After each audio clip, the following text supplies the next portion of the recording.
जय हिंद दोस्तों। ईरान और अमेरिका के बीच युद्ध को लगभग 94 दिन हो चुके हैं और साथियों यह युद्ध जितना आगे बढ़ता जा रहा है भारत की मुश्किलें और ज़्यादा बढ़ती जा रही हैं। भारत साथियों तेजी से एक बड़ी मंदी की ओर अग्रसर होता जा रहा है। साथियों हमारी भारत सरकार जितना नॉर्मल करके चीज़ों को दिखा रही है शायद हमारे देश के लिए चीज़ें उतनी नॉर्मल है नहीं है।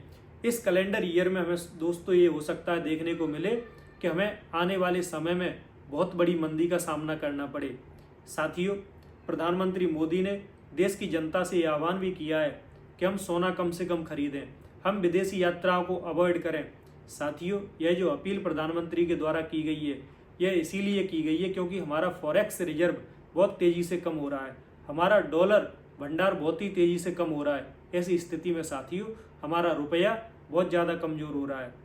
लेकिन साथियों फिलहाल युद्ध रुकता हुआ नज़र नहीं आ रहा है क्योंकि इसमें इंटरेस्ट अन्य देशों का है, वह युद्ध रुकने नहीं देंगे। उसकी हम बात साथियों आगे इस वीडियो में करेंगे।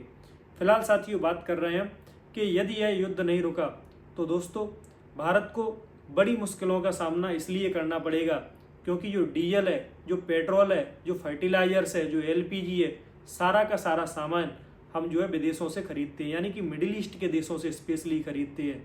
और ऐसी स्थिति में साथियों भारत सरकार के सामने कुछ भी कंट्रोल करने की स्थिति नहीं है क्योंकि ये सारी चीज़ें बाहर से नियंत्रित हो रही हैं, इनमें भारत सरकार का कोई भी कंट्रोल नहीं है।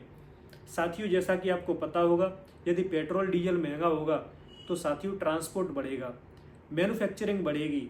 ऐसी स्थिति में साथियों महंगाई आने वाले साल में स्वाभाविक है। एलपीजी के दाम तो बढ़ ही रहे हैं। लेकिन साथियों जो सबसे मेन मुद्दे की बात है वो है अभी जुलाई से खरीफ का सीजन शुरू होने वाला है और जैसा कि आप सबको पता है भारत एक कृषि प्रधान देश है। एग्रीकल्चर सेक्टर भारत का बहुत ज़्यादा मजबूत है।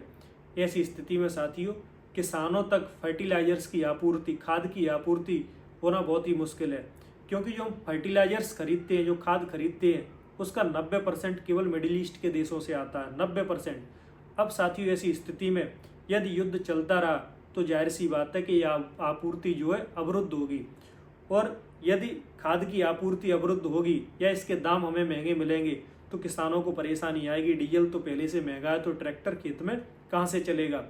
ऐसी स्थिति में साथियों महंगाई बढ़ना स्वाभाविक है।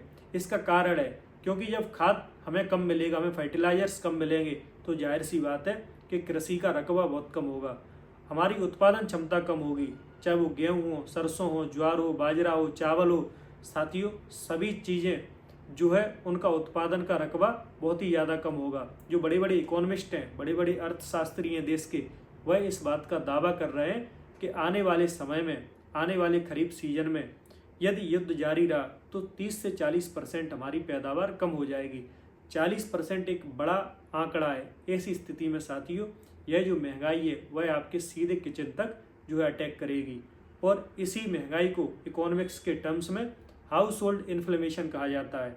लेकिन साथियों जो हम अभी दौर से गुजर रहे हैं वो एक्सटर्नल इन्फ्लेमेशन के फेज से गुजर रहे हैं, यानी कि हमें पता तो चल रहा है महंगाई है, डीजल के दाम बढ़ रहे हैं, सिलेंडर के दाम बढ़ रहे हैं, लेकिन वो बहुत ज़्यादा अफेक्ट नहीं कर रहे हैं लेकिन उतना नहीं कर रहे। लेकिन साथियों यही चीज़ें यदि आपके किचन को अटैक करेंगी, किचन तक आएंगी क्योंकि एग्रीकल्चर सेक्टर से हमारी सारी चीज़ें जुड़ी हुई हैं और तेल के दाम महंगे होंगे, सरसों के तेल के, गेहूँ महंगा होगा, चावल महंगा होगा। ऐसी स्थिति में साथियों हमारी पॉकेट भारी होने वाली है आने वाले समय में, जो कि बड़ी मंदी की ओर इशारा कर रही है। लेकिन साथियों बड़ा मुद्दा यह है कि भारत में इस मंदी को क्रिएट करने की कोशिश कौन कर रहा है, इसके पीछे का खिलाड़ी कौन है। तो साथियों हम इंटरनेशनल रिलेशंस एंड पॉलिटिक्स के विद्यार्थी हैं, हम इस बात का मूल्यांकन करेंगे कि आखिर इस मंदी के पीछे का हीरो कौन है। साथियों वो है अमेरिका। ये जो युद्ध चल रहा है मिडिल ईस्ट के अंदर वह अमेरिका और ईरान के बीच नहीं चल रहा, यह साथियों युद्ध इनडायरेक्टली अमेरिका और भारत के बीच में चल रहा है। वो आपको आगे समझाते हैं। साथियों अमेरिका ये कभी नहीं चाहता कि भारत तेजी से ग्रो करे। आपने पिछले 10 से 15 सालों में देखा होगा कि भारत की इकोनॉमी बहुत ही तेज़ी से ग्रो कर रही है। हमारी इकोनॉमी साथियों आज से लगभग 15 साल पहले 10वें नंबर पर थी, 9वें पर आई, वो 8वें, 7वें, 6वें और 5वें पर आई। यहाँ तक तो साथियों भारत की विकास ठीक था।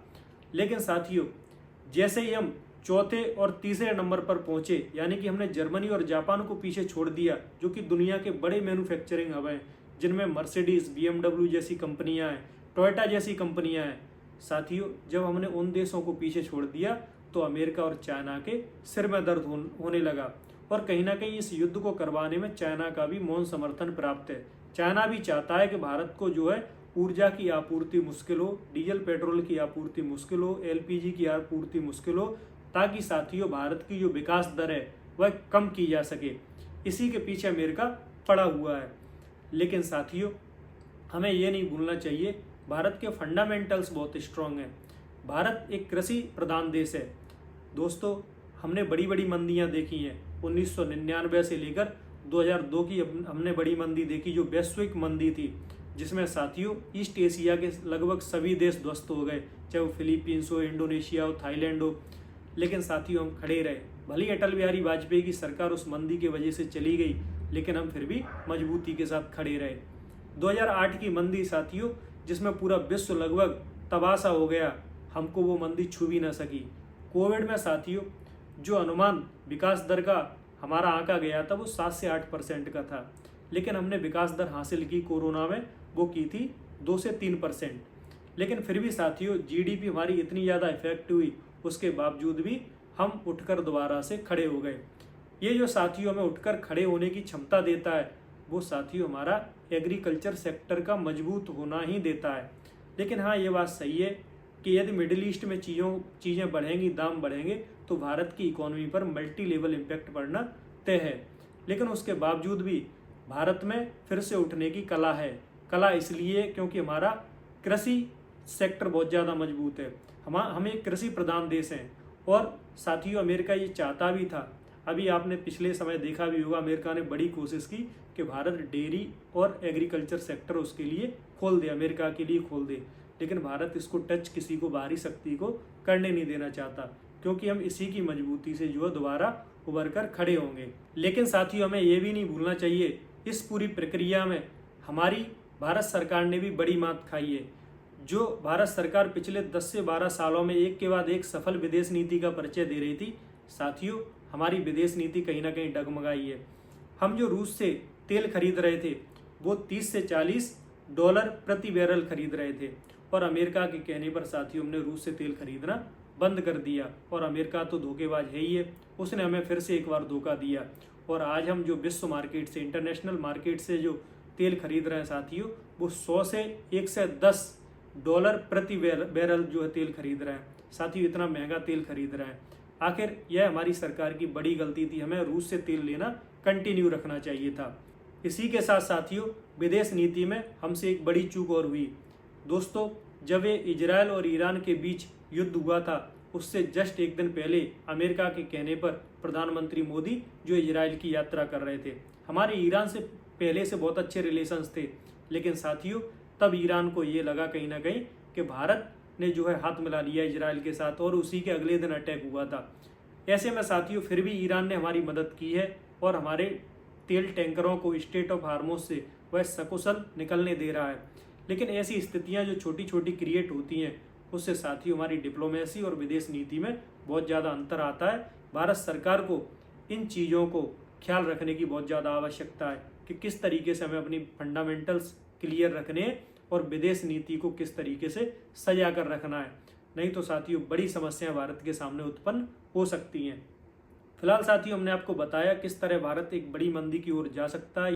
यदि युद्ध विराम होता है तो भारत की यथास्थिति बनी रहेगी, और युद्ध विराम नहीं हुआ तो आने वाले समय में साथियों मंदी हमें देखना स्वाभाविक है, जैसा कि हमने आपको पीछे वीडियो में समझाया। फिलहाल साथियों इस अंक में इतना ही। जय हिंद, जय भारत।